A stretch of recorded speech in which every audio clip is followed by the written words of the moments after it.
Olá, gente, tudo bem com vocês? Então, vamos trabalhar um pouquinho esse capítulo 6, né? Corpo e mente. Nós vamos trabalhar aqui, então, por óbvio, a ideia de corpo e de mente, mas, sobretudo, numa perspectiva de René Descartes, né? Que está aqui, né? Escrito como Descartes, né? Mas é Descartes. E, fundamentalmente, essa teoria tem a fazer essa ideia de dualismo, né? Que nós estamos também bastante acostumados é quase uma intuição, né, dizer que nós somos formados por corpo, mente, alma, corpo, né? Então, uma das raízes está aqui em Descartes. Obviamente isso remonta muito antes de Descartes, né? Remonta lá a Sócrates, né? Sócrates também fazia essa diferenciação entre o corpo e a mente, né? Ou mais acertadamente fazia essa diferenciação entre a alma e o corpo, né? A alma era racional, o corpo era irracional. Então, de certo modo, né, isso vai... E aqui, né, o que separa temporalmente, né, Sócrates de René Descartes são mais de 1500 anos, né? Então, mas se repetem esse dualismo, tá? Só para contextualizar vocês então, aqui. Gente, sobre o dualismo mente e corpo. Então, nós temos, obviamente, esse dualismo já constatado, né? A mente tem um tipo de função e o corpo tem outro. Nós temos, então, aqui dois tipos de fatos. Os fatos físicos, né? Que ele coloca que uma pessoa pode ter 1,60 m de altura, assim, aqueles que fazem parte do nosso corpo, certo? E nós temos os fatos mentais, que são, por exemplo, nossas crenças, nossos desejos, nossas intuições, nossos pensamentos e assim por diante, né? Então, são dois tipos de fatos, um que estão na mente, um que são do corpo, certo? E nós temos então aí três tópicos importantes a serem referenciados. Primeiro, a mente e o corpo são coisas, portanto, diferentes. O corpo é físico, né? Enquanto que a mente não é física. E três, os fatos físicos são fatos sobre o corpo, enquanto os fatos mentais são os fatos sobre a mente. Então, né, bem dedutivo esse processo, né, para a gente pensar, mas que diferencia profundamente uma coisa da outra. Nós temos então em Descartes duas questões em relação, né, à mente e corpo. Primeiro, ele vai dizer que nós temos um acesso privilegiado, certo? Então cada pessoa tem um acesso privilegiado aos nossos estados mentais. Por exemplo, né, quando nós estamos falando de fatos mentais, nós temos unicamente a pessoa tem acesso a esses fatos mentais. Então não é como ele vai dizer aqui, né, não é uma questão pública, né? Enquanto que o nosso corpo, a nossa corporeidade tem, né, essa questão mais pública no sentido de que qualquer pessoa pode constatar a nossa altura, né, a nossa cor de olhos, né, nosso cabelo e assim por diante. As questões que referenciam-se às questões mentais, nós temos um acesso privilegiado, tá? E por outro lado, nós temos a infalibilidade, né? Ou seja, cada pessoa é infalível no que respeita aos seus próprios estados mentais. Aqui a argumentação nos carrega a chegar a dizer que nós, às vezes, podemos errar em relação ao nosso próprio corpo, né? Ele vai dizer, às vezes eu penso que tenho 1,42, mas eu tenho 1,41. Então, nós podemos errar aqui na questão da corporeidade, né, da nossa definição como um todo, da nossa autopercepção corporal. Mas, né, o que não pode ser falível, e portanto é infalível, é a questão dos nossos estados mentais. Então, cada pessoa, né, tem acesso exclusivo às suas crenças, seus pensamentos, as suas dores, né, as sensações. Então isso a gente não pode negar. Então sempre que a gente vai, por exemplo, estou sentindo dor. Então estou sentindo dor, né? Ninguém pode contestar isso, certo? O próprio Descartes vai dizer, ou né, o próprio autor vai dizendo, né, na esteira de Descartes, que nós podemos em algum momento estar, por exemplo, a questão da música, né? Eu posso estar enganado de estar ouvindo uma flauta. Na verdade, estou ouvindo um outro instrumento. Mas eu não estou enganado de que eu estou ouvindo alguma coisa. Tá? Então, de fato, aqui constata-se que, segundo essas teorias, nós estamos aqui tendo certeza infalível de ter acesso a esses estados mentais. Tá? Então, esse é o ponto, né, fundamental aqui do dualismo mente e corpo. Então, gente, aqui ó, a Filomena quer aparecer também. Ó. Vem cá, Filo. Não quer aparecer. Então, gente, as objeções aqui então da Elizabeth. Agora apareceu aí, querida. Essa é a Filomena. Lembra que eu falei a vocês, né, que tem duas gatas que são tricolores. Essa é a Filó e tem a Sofia, que fazem a filosofia, né? Essa aí é a Filó. Nós temos aqui então a objeção de Elizabeth em relação aqui às teses que são apontadas por Descartes nessa relação mente-corpo, né? Aqui vocês têm um pouquinho da biografia da Elizabeth, né, dizendo que talvez em outros tempos, onde, né, não fosse que as mulheres tivessem mais liberdade para se manifestar, talvez a Elizabeth tivesse sido uma grande expoente filósofa, né? Mas obviamente que os costumes aqui eram muito rígidos em relação às mulheres, né? Muito retrógrados, e não permitiram, né? Provavelmente que ela se manifestasse com toda a sua vastidão intelectual. E aqui ela, para notar, né, como ela era maravilhosa nas suas colocações, ela praticamente terminou aqui com as teses de Descartes em algumas cartas, né? Porque o argumento fundamental dela, né, quando ela leu ali o livro do Descartes, em 1642, que foi publicado, na verdade, Meditações sobre a Filosofia Primeira, né, ela começou uma troca, então, de cartas com o Descartes, e a principal tese dela era de que como é que poderia, a principal objeção, a tese né, que era uma objeção, como é que se pode então relacionar a mente que é não física, né, ou essa ideia de alma também, se quiser, com um corpo que é físico. Como que isso se relaciona? Né? Essa é a grande pergunta que ela faz a Descartes e não consegue, né, então, responder direito a esta relação entre um corpo físico e uma mente não física. Como é que se relacionam? Né? Então o Descartes tenta aí, a partir de uma teoria que tinha na época, uma teoria que estava ainda na questão da gravidade, né, antes de Newton, né, que concebia que a gravidade como algo que estava dentro dos objetos, né, e que fazia então esses objetos moverem-se para o centro da Terra. Então Descartes tentou uma aproximação dizendo que a mente podia ser algo parecido com essa concepção de gravidade e, portanto, então, ela movimentava o corpo, né? Então, porque tem essa concepção, né, que é a mente que conecta, que move o corpo. Então, a pergunta é, como que alguma coisa não física move alguma coisa que é física, né? E, obviamente, a Elizabeth não acreditou não curtiu, né? E ela, até tem uma citação dela, né? Não consigo ver, segundo ela, por que razão isso haveria de nos convencer de que um corpo pode ser impelido por algo imaterial. E ainda ela fala mais. Veja só, ela diz, o mais engraçado de tudo isso é que quando a gente quer fazer uma definição de algo como a alma, como a mente, a gente faz uma objeção no sentido da negação, ou seja, diz o que ele não é fundamentalmente, muito mais dizer o que é. Tá? Então ela diz exatamente isso, olha, o imaterial é algo que nunca consegui conceber, exceto como uma negação da matéria, que não pode ter qualquer comunicação com a matéria. Né? Então veja como essa crítica da Elizabeth foi fundamental aqui. E, portanto, acabou, né, colocando em xeque a teoria, mas, né, o próprio autor fala, e a gente concebe, né, se a gente estudar filosofia, a gente vai entender que esse dualismo permaneceu aí até o século XX, né?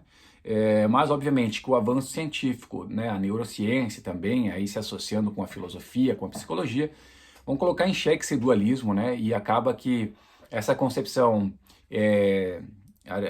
cartesiana, socrática, acaba aí dizendo, né, mais com fantasmas e ecoplasmas, né, fundamentalmente, do que com uma concepção plausível sobre a nossa relação mente e corpo, né? Ou seja, esse é o problema que não foi resolvido, então, portanto, aqui. Beleza, gente, então vamos falar um pouquinho da teorias materialistas da mente. O que a gente tem aqui, então? Nós temos uma concepção, né, que o ser humano, na verdade, é um conjunto, né, uma coleção de átomos que se organizam aí e não passam mais do que um aglomerado de questões químicas e biológicas, né, submetidas às leis da física. Tá? Então essa é uma concepção bastante materialista, né, ou seja, não acredita que nós sejamos mais do que isso. Né? Aqui ele também fala que esse debate parece estar conectado com a religião, mas na verdade ele fala que não, né? Nós estamos falando aqui da natureza dos fatos mentais. Nós temos duas teorias aqui, dois modos de ver, né, a questão do materialismo, que é uma que analisa o ponto de vista mais externo, né, o lado de fora, a questão do comportamento, da linguagem, e outro que incide mais na nossa perspectiva interna, que analisa então os acontecimentos no cérebro.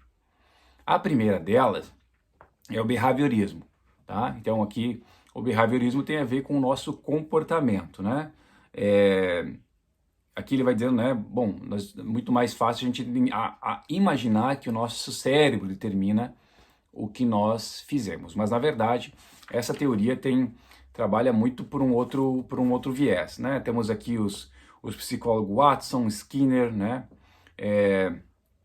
e que afirmam, né, lida com aquilo que é publicamente observável, né, ou seja, eles estão nesta linha de ciência, né, estados internos privados não podem ter esta análise, né? Então, portanto, eles estão olhando a perspectiva externa, o nosso comportamento, o nosso discurso.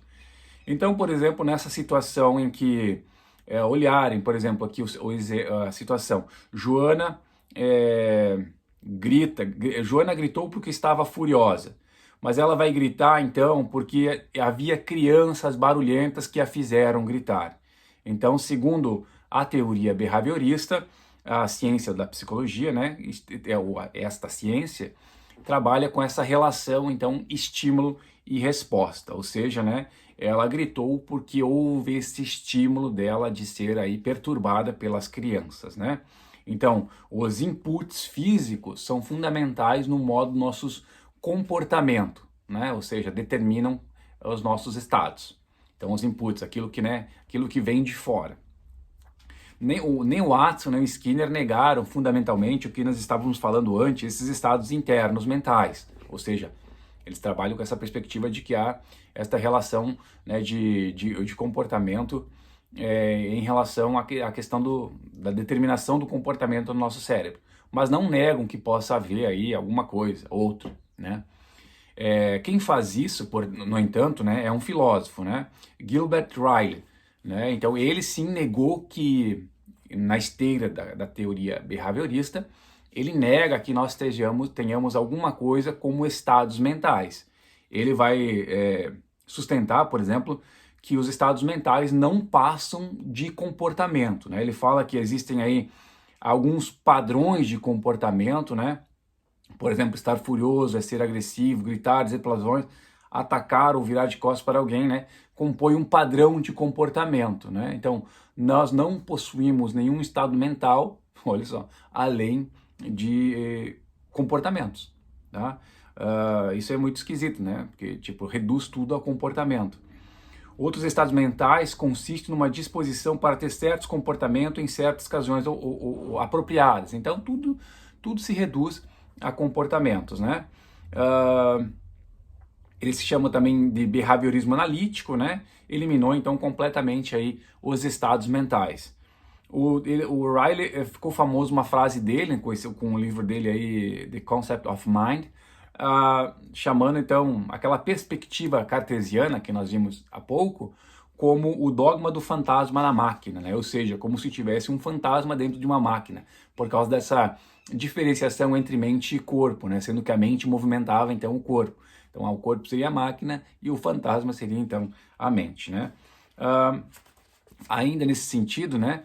Também que questiona e coloca em xeque aquelas ideias de infalibilidade e acesso privilegiado, já que, né, não há nada mais do que comportamento, então todos os nossos estados mentais estão de forma, vamos chegar a essa conclusão, estão manifestados no nosso comportamento, de forma que uma pessoa externa a nós consegue também verificar, às vezes melhor do que nós, o nosso estado mental, se nós estamos com raiva, apaixonados, felizes, tristes, traumatizados e assim por diante. Então, essa é a implicação que esta teoria possui. Então, seguindo aqui, qual é o fracasso do behaviorismo e do behaviorismo analítico, segundo o autor, né?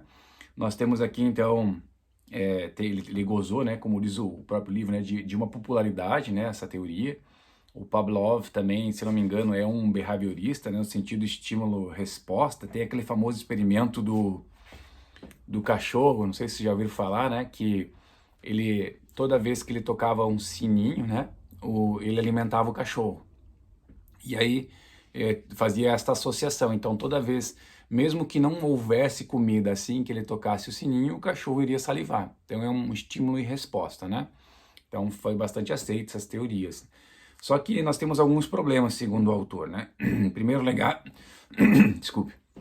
Em primeiro lugar, gente, nós temos aí então que o behaviorismo analítico parece estar muito errado, porque ele vai dizendo, olha, nós temos algumas percepções, pensamentos, assim por diante, que não fundamentalmente ocorre em comportamento, né? Ele vai dizendo, olha, enquanto estou sentado aqui na minha cadeira, né, está diversos tipos tenho vários tipos de atividade mental, por exemplo, ver uma parede, enquanto você vê esse vídeo, você tem várias atividades, né, mentais, que fundamentalmente não se exteriorizam em comportamento, né? Então, parece falso dizer que há aí uma igualdade entre atividade mental e comportamento. Então, essa é a primeira crítica, porque, né, nem todo o nosso pensamento é exteriorizado em comportamento. Em segundo lugar, segundo ele, né, vai na mesma perspectiva, né, dizendo que nem toda, né, ele vai dizendo, ó, por exemplo, lá no finalzinho, tentar explicar a diferença entre essas experiências, que ele está falando aí, por exemplo, em duas músicas, uma do Chopin e outra do Bach, né, em termos de comportamento diferente, é demasiado forçado para se levar a sério. Ou seja, né, ouvir uma música e ouvir outra música, né, o estado mental de exteriorar, colocar esse estado mental como um comportamento e esse comportamento como sendo a mesma coisa, parece forçado, segundo ele. E terceiro, ele vai dizendo, parece possível que duas pessoas possam ter aí exatamente, né, comportem exatamente da mesma forma e tenham estados mentais diferentes, né? Então também, por exemplo, John Locke já havia colocado que órgãos sensoriais de uma pessoa podem ser diferentes das outras, né? E o modo de perceber cada coisa. Por exemplo, tem ali, ó, seguinte, ambas, seu comportamento inclui o seu comportamento verbal. Por exemplo, ambas dizem isto é vermelho, perante uma certa mancha de cor, dado que cada uma delas teria aprendido a usar este nome para designar essas cores. E aí, se isso acontecesse, as experiências visuais dessas pessoas seriam diferentes, mas o seu comportamento seria igual.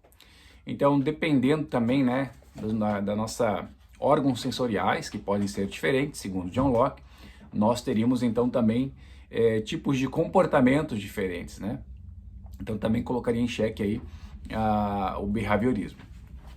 A segunda teoria materialista, lembra que a primeira tinha essa perspectiva mais exterior, e a segunda tem mais essa perspectiva interior. A primeira, então, relacionada ao comportamento behaviorista, o behaviorismo analítico. Esta, por sua vez, ela tem, então, essa perspectiva mais internalista.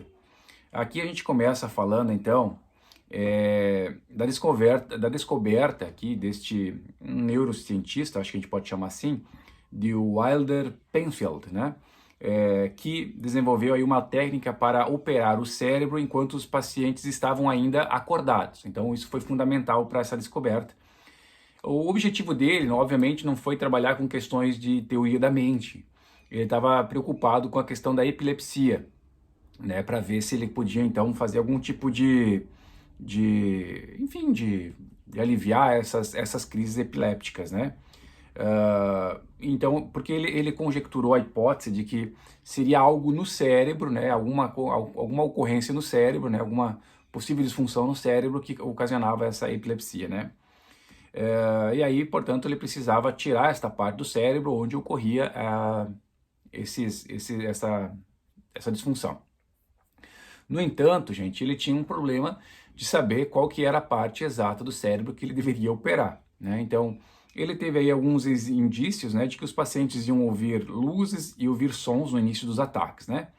Então, ele disse, bom, se eu conseguir encontrar essa parte respectiva no cérebro, talvez eu consiga removê-la ou modificá-la para que as pessoas aí tenham, diminuam essas crises epilépticas, né? Então, ele, enquanto operava os pacientes, ele colocou uma sonda elétrica, né, para estimular o cérebro das pessoas. E, embora as pessoas estivessem deitadas em uma mesa cirúrgica, elas começaram a relatar experiências, né? Ali ele vai dizendo, um paciente disse que estava sentado numa estação ferroviária, outro disse que estava a puxar, sei lá, um pedaço de graveto da boca de um cachorro, e assim por diante, né? Então, eu lembro, não sei se vocês viram agora, o último filme do Robocop, né, o que saiu a última vez, tem uma parte que o cientista está mexendo no cérebro, não sei se você já conhece a história do Robocop, né, ele está mexendo no cérebro do Robocop, né, que é um parte humano e parte não humano, que eles trabalham com o quanto humano e quanto não humano tem nesse cérebro. Ele está mexendo na parte do cérebro e a pessoa, o Robocop, né, ele diz, eu estou sentindo gosto de manteiga de amendoim, né? Então, para ver, né, como essa questão, o cérebro, né, nos dá esse estímulo, né, mesmo não estando de fato comendo manteiga de amendoim ou não estando sentado numa estação ferroviária. Então, óbvio que, né, como eu já mencionei, o Penfield não queria descobrir nenhuma teoria particular sobre a relação mente e corpo, mas ele acabou encontrando, né, ou fazendo uma associação entre mente e cérebro, né, que até então pouco se relacionavam, né, ou seja, mente é uma coisa muito mais abstrata, né, é o que forma a nossa mente, né, tudo, e o cérebro, que é esse órgão gelatinoso, físico, né, então associam essas duas coisas. Então nós temos aí que ele acabou encontrando a localização cerebral de experiências conscientes, né? E a tese, qual que foi a tese que pode se inferir a partir daí? Então hoje nós podemos afirmar com frequência, né, que há a identidade da mente e do cérebro, né, e que os acontecimentos mentais não são fantasmagóricos, como pensava o Descartes, né? São nem comportamentais, como pensava-se o behaviorismo, mas eles são neurológicos. Então, o que a gente chega no final desta, vamos dizer, o final da tese desse autor, dessa corrente, é dizer então aí que está tudo reduzido fundamentalmente aos neurônios. Então, uma descarga neuronal implica em um determinado tipo de comportamento. Aí ele fala, por exemplo, tem uma longa citação aqui que vocês podem pausadamente vocês lerem, e ele usa o exemplo da dor. Olha só, é um bom exemplo, né, segundo ele, de um estado mental. Subjetivamente, nós temos aí, então, numa sensação peculiar, né, que nós sentimos, né, e cada um sabe da sua própria dor. Isso Descartes lá falou daquele acesso privilegiado, vocês lembram? De fato, isso é um fato, né? Nós temos acesso e é difícil a gente partilhar isso, né? Mas o que é a dor? Então ele vai dizer, para começar, né, há uma conexão fundamental entre dor e o nosso comportamento. Por quê? Porque uma pessoa que sente dor, ela exterioriza um determinado tipo de comportamento. Uma braveja, outra grita, outra só faz uma cara feia. Então nós temos um determinado tipo de comportamento. E se a pessoa não tem esse tipo de comportamento, normalmente associado à dor, é porque ela não está com dor. Então essa relação entre, como está dito ali, dor e comportamento, ou seja, um estado mental e um comportamento. Então a gente pode definir sentir dor, segundo ele, como o estado de uma pessoa que causa este tipo de comportamento. Então, de novo, dor, um tipo de comportamento. E qual que é a tese então aqui? A ciência diz-nos que este comportamento é causado por certos acontecimentos neurológicos. Tá? Então esta é a tese aqui que nós estamos vendo aqui, a segunda teoria, a identidade, mente e cérebro. Então, cérebro e mente são uma coisa. E podemos conjecturar, segundo ele, que outros estados mentais são idênticos a esses outros estados, algum outro estado neurológico, né? Como, por exemplo, estar feliz, né? Tem um determinado tipo de comportamento, talvez não tão claro quanto estar com dor, estar apaixonado, enfim, todos os nossos estados mentais que são exteriorizados de alguma forma de comportamento. Então esta é a tese da relação aí entre mente e cérebro. Quais são as vantagens, então, da teoria da identidade corpo e mente? Nós temos 4 vantagens, segundo o nosso autor. A primeira delas é que ela explica a natureza dos fatos mentais, né, dos nossos fatos mentais, sem fazer alusão aí a algum tipo de fantasma, como ele fala, ou entidade fantasmagóricas, né, não materiais, como o Descartes propunha. Tá? Em segundo lugar, também ele explica como os acontecimentos mentais podem causar acontecimentos físicos, lembram, né? A crítica da Elizabeth era exatamente essa, como que uma entidade imaterial pode causar ou pode mover algo material, né? Que, ou seja, como poderia a mente... o Johnny aqui, meus queridos, pedindo colo. Como pode a mente imaterial determinar algo que é material, que é o nosso corpo. Tá? Então, esta é a segunda vantagem. Que aqui a gente não tem, então, essas duas coisas, né? Então, essa teoria, com a questão dos neurônios, ela é fácil de entender, né? Mente e cérebro, os neurônios oferecem uma descarga e eles oferecem um tipo de comportamento no nosso corpo, né? Mas não há fundamentalmente uma necessidade, né? Diferente do que haveria no behaviorismo, né? Era o contrário no behaviorismo. Nós tínhamos um estímulo e, portanto, o estado mental era correspondente a esse estímulo, né? Comportamento.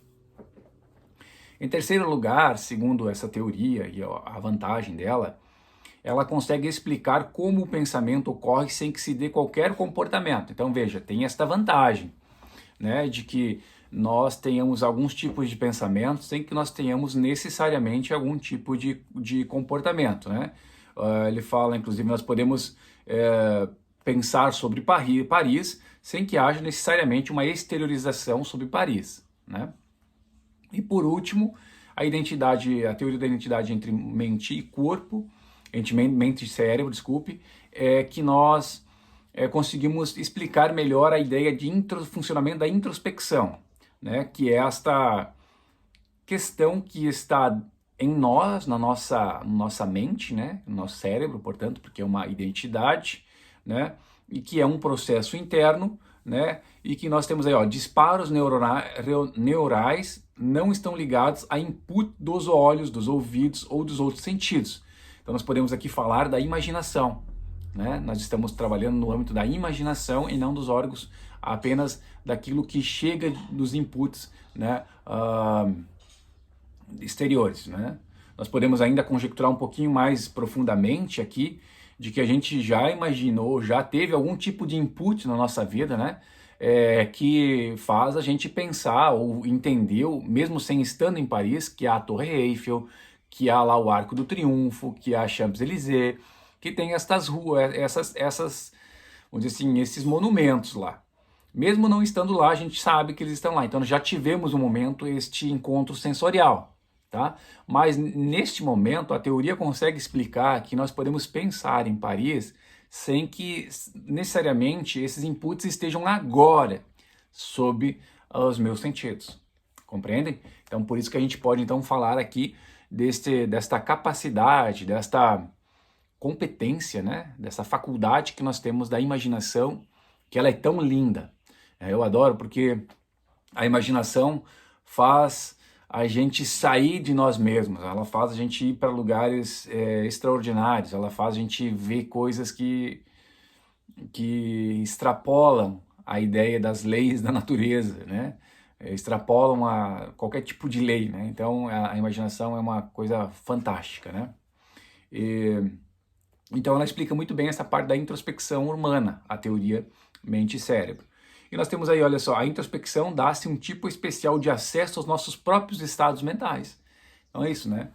A introspecção é esse momento nosso, conosco mesmo, para nós mesmos, a fim de ficarmos em nós mesmos, para ter este momento nosso. Então, gente, vamos para a última teoria, que é a teoria funcionalista, ou funcionalismo.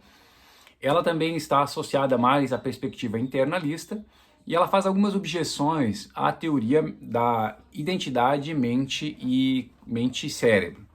É um pouco confuso aqui, né, essa relação entre o que ele fala espécime, tipo, né? Mas é importante vocês captarem qual é a tese fundamental que está sendo dito aqui. Ele faz essa referência, por exemplo, né, que a teoria da identidade defende que experiências conscientes, como, por exemplo, sentir dor, são idênticas a ocorrências neurológicas no cérebro. Tá? Isso nós definimos antes, ou seja, sentir dor é a manifestação de um estado neurológico nosso. Tá? É isso que acontece. Os seres desse planeta são desta forma, ou seja, os seres humanos.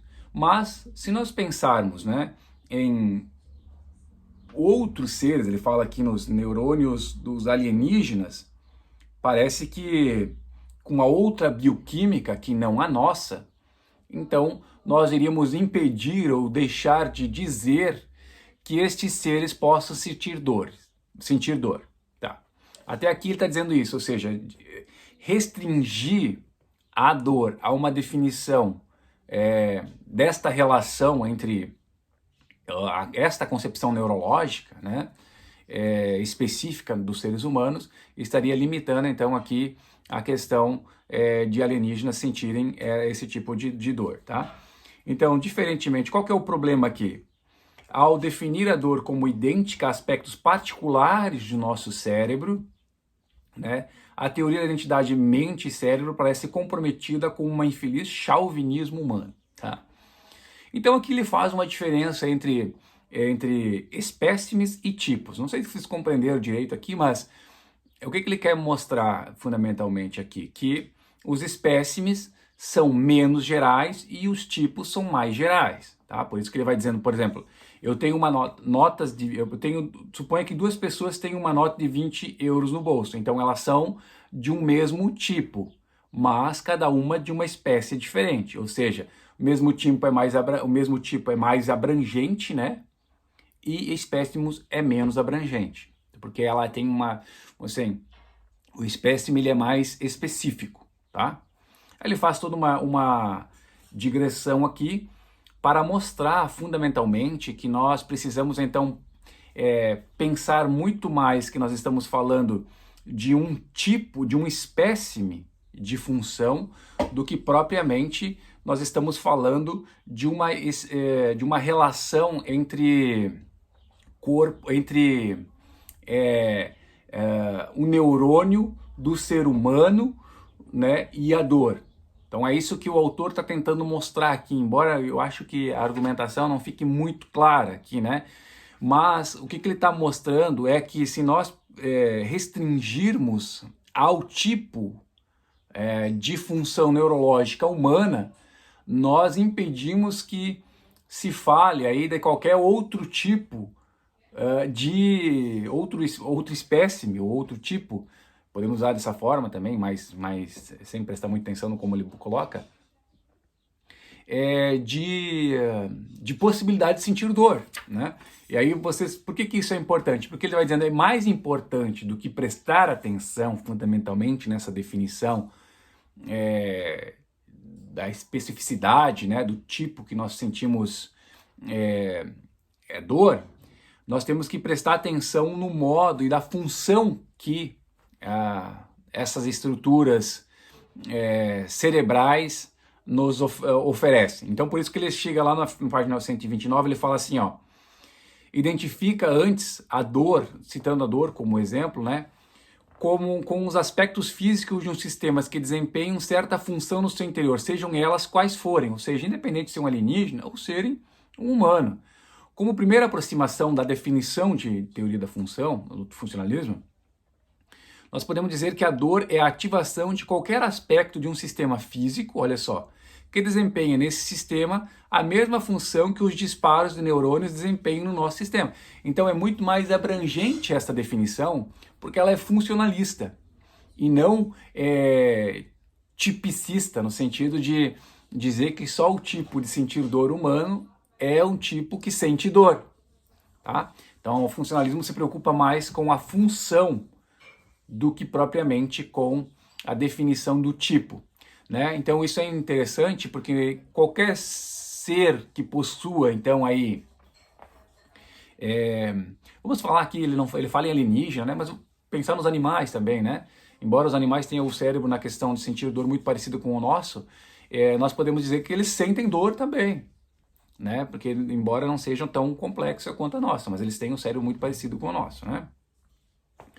E qual é o certo, ele vai dizendo, né? Qual é o certo a função que os disparos de neurônios desempenham? Não? Qual é a função? Aí ele fala, a gente pode definir isso em termos de input, outputs e as relações com os outros estados mentais. Os inputs, né? Os inputs, abrangem as ocorrências físicas exteriores, por exemplo, né? Levar uma martelada no dedo.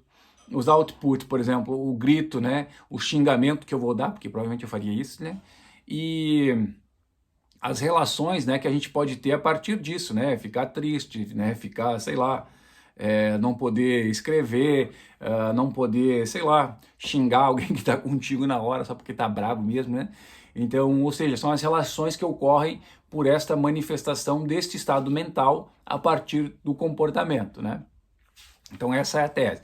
E por último, vocês têm na página 130, que é importante vocês marcarem no texto de vocês, que é a definição, né? Ele vai dizer, não, podemos dizer agora que a dor, o que é a dor com mais rigor para a teoria funcionalista. Sentir dor é um estado idêntico, olha só. Então não é fundamentalmente o neurônio, né, aquela relação da identidade cérebro e mente. Ele vai dizer, é a ativação de qualquer aspecto de um sistema que desempenha essa função, ou seja, que liga esses tipos de inputs, outputs e relações com outros estados mentais, ou seja, qualquer tipo, né, de sistema, o nosso é o sistema cerebral, que possa ter então todas essas relações, né, e que desempenha todas as funções, inputs, outputs, relações, e que exteriorizem de uma forma ou de outra, né?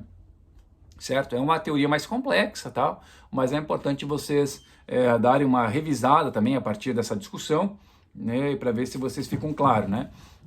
Sobretudo essa diferenciação espécie, tipo, né? Mas vejam, é mais importante vocês captarem nesse momento qual é o ponto fundamental da tese funcionalista aqui. E essa é a tese, né? Ou seja, estamos falando muito mais em termos de função do que propriamente de uma espécie de relação fundamentalmente. Então, gente, qual que é o problema com a teoria funcionalista? Bom, nós já dissemos então que o maior interesse da teoria funcionalista está não tanto com a preocupação de qual que é a composição da mente, né? Ou seja, ele dá essa abertura para que qualquer composição que tenha a função de inputs, né, outputs e essa relação que faz também, dando essa ideia de que tem esta mente, ou seja, né, que tem uma certa estrutura que permita dizer que possua então sentimentos, pensamentos e assim por diante. E ele vai dizendo, né, somos seres humanos, feitos de carne e osso, mas ser feito de carne e osso não é essencial. Podemos ter feito de qualquer outra coisa, como os extraterrestres, né? E permanecer coisas pensantes igual, tá? Então, é por isso que a teoria funcionalista acaba sendo bastante bem quista, né? Entre as pessoas aí da inteligência artificial, né? De que a mente pode ser entendida como um tipo de programa digital. E aí eles trabalham essa relação como hardware e software, né? Então, o cérebro humano funciona da mesma maneira, ou seja, assim como um hardware, né? E um software, ou seja, aceita inputs, realiza operações e produz outputs. Então, dentro da teoria funcionalista é assim que se pode ver. Então, por exemplo, se um programa, né, ele é capaz de se autocorrigir e de aprender e estivesse a correr no computador e operasse com um nível de complexidade, veja bem, aceitando os mesmos inputs e produzindo os mesmos outputs, teria os mesmos estados mentais do que nós. Então, se fosse complexo o suficiente, ele teria a mesma percepção, os mesmos estados mentais que nós teríamos. Então, esse é o problema do funcionalismo, de tal modo que ele fala assim, bom, o funcionalismo diz então que o estado mental, olha só, a composição física de um sistema não interessa. Tudo o que interessa é o modo como opera esse sistema, desde que produz os estados mentais.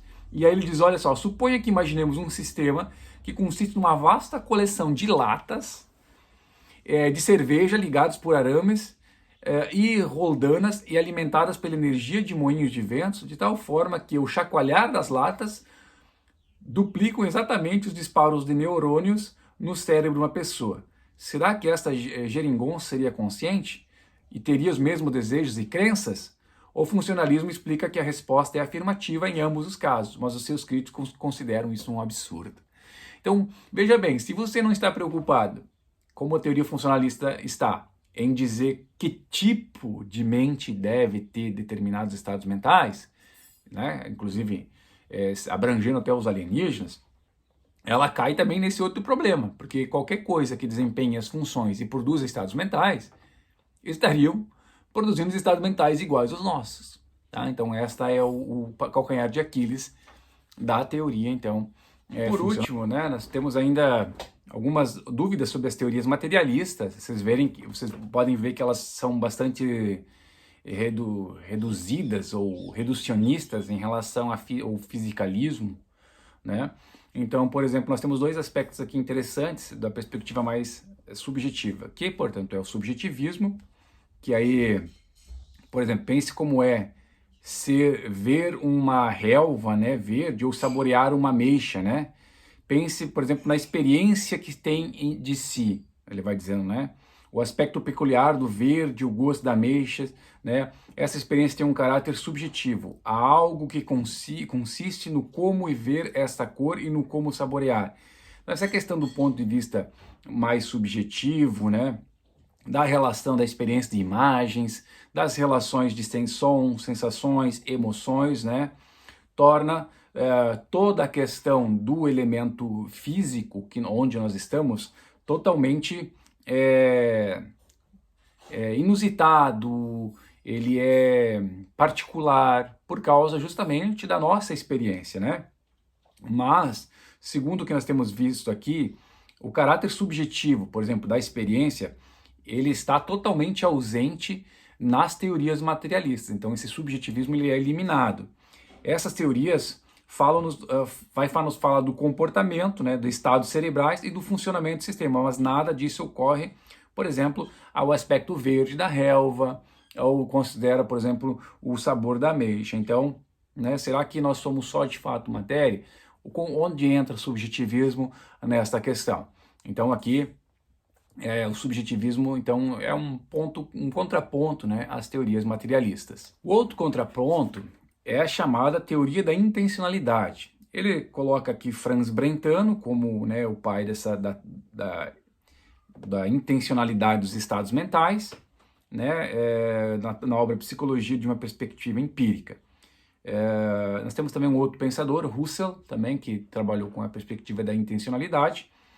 E o que isso significa falar, então, da intencionalidade? Então, veja, nós estamos fora das teorias materialistas e, portanto, aqui na teoria intencionalista, uma ideia de que não há fundamentalmente uma relação entre mente e cérebro, tá? Ou seja, que eles seriam coisas diferentes.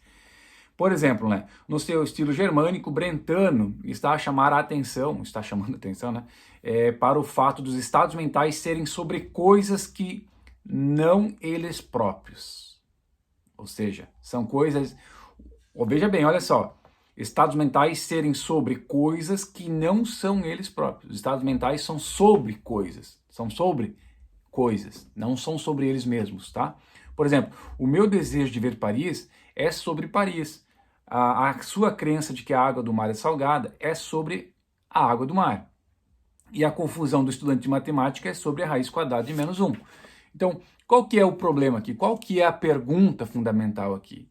Como poderá um estado físico, considerado apenas como estado físico, ser sobre alguma coisa? Tá? Então, aqui o que se está perguntando fundamentalmente é a intencionalidade dos estados mentais. Tá? Estar perguntando sobre algo que não é fundamentalmente uma questão física. Então, gente, a intencionalidade aqui, como vocês podem ver, é justamente sobre o fato de que os objetos aparecem para nós de uma determinada forma, intencional, né? E não são objetos propriamente físicos, né? É o modo como eles nos aparecem. Essa é a teoria fundamentalmente da intencionalidade, que está posta aqui de uma forma um pouco confusa, né? Eu acho que precisaria ter mais páginas para explicar também isso. Como poderá um grupo de neurônios a disparar, por exemplo, ser sobre Paris, a água do mar ou a raiz quadrada de -1? Aí o autor vai tentar mostrar que é possível que os objetos, ele vai dizer aqui, ó, os objetos físicos podem ser intencionais, mas nenhuma delas funciona muito bem. Aí ele vai mostrar aqui a ideia de um retrato da rainha Elizabeth, né, por exemplo, é sobre a rainha porque se aparece com ela. E aí vai elencar 3 teses, nenhuma delas, segundo o que ele posta, mostra a intencionalidade de objetos, né? Ou seja, o entendimento de que o objeto, o cérebro capta um objeto físico, né?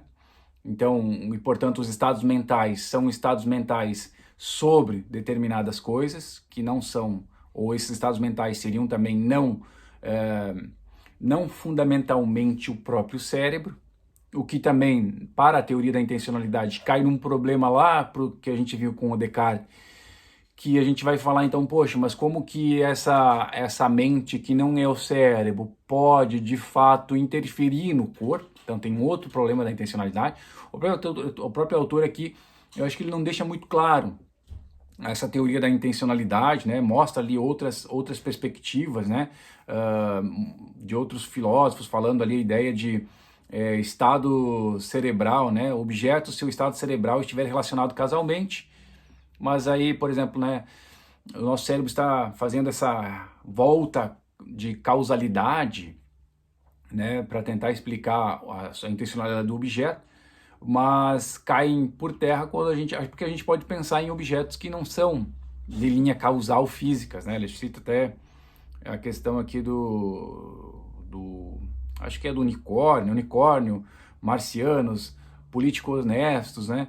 Ele fala aqui, né? Então a gente não também é uma teoria que não se sustenta, né? Então essa teoria da intencionalidade, a noção da intencionalidade, ele vai dizendo, também é enigmática, né? De muitos debates, né? E também tem o mesmo problema que teve lá para Descartes e Sócrates, né? Mas o que é mais importante aqui compreender nessa confusão que eu acho que essa parte do texto possui, né? Que ela é um contraponto contra as teorias materialistas e é que ela está mostrando justamente que na verdade o que nós captamos dos objetos são os fenômenos dos objetos, não são os objetos em si propriamente, né? E esses objetos, quando nós olhamos os nossos neurônios, por exemplo, nós não vemos os objetos, né? Nós vemos o neurônio que é aquela forminha dele. Então não há como nós dizer que um objeto é igual a um neurônio, ou como aquele objeto, como o neurônio representa determinado objeto. Tá? Então, por isso que estados mentais e cérebros não são as mesmas coisas, porque os estados mentais, essa intencionalidade é sempre sobre um determinado objeto. E esse objeto, segundo a teoria, se chama fenômeno. O que é o fenômeno? Phenomenon é aquilo que aparece para nós, ou seja, o objeto fundamentalmente não é captado, nós captamos uma forma de ver o objeto, certo? E essa forma de ver o objeto, ela não necessariamente ela é a mesma coisa do que um neurônio. Tá? Então por isso que não há necessariamente uma relação entre cérebro e mente. Tá? Então por isso que aqui está posto, né? Se você olhar ali bem na citação do próprio Brentano, ele vai dizendo, ó, podemos, portanto, definir os fenômenos mentais dizendo que são aqueles fenômenos que contêm intencionalidade, um objeto dentro de si próprios, tá? Então essa é a relação aí da teoria intencionalista, da intencionalidade. Mas o mais importante é vocês entenderem, né, o ponto aqui que está sendo feito contra as teorias materialistas, né? Ou seja, existem outras vertentes para mostrar que talvez esse reducionismo científico entre mente e cérebro também não é algo totalmente aceitável, né? Oi, gente. Então, sobre a prova, o último tópico, né, que nós temos que falar. Na verdade, a nossa prova então vai ser fundamentalmente 4 questões, tá? Não tem muito o que inventar nesse quesito. E como que eu vou perguntar essas questões? É sobre vocês discorrerem a partir das suas palavras, né, daquilo que vocês leram e entenderam, né, o que cada uma das teorias propõe. Então, o que que vocês têm que estudar? Você tem que estudar, por exemplo, o que que a teoria do feixe é, cada uma das teorias que a gente viu, né, ponto, contraponto.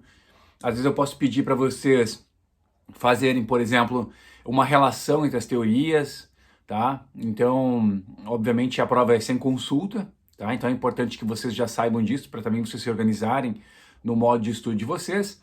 4 perguntinhas descritivas, né? Às vezes eu peço para dentro de uma pergunta vocês considerarem determinados conceitos, né? Por exemplo, o que é o behaviorismo?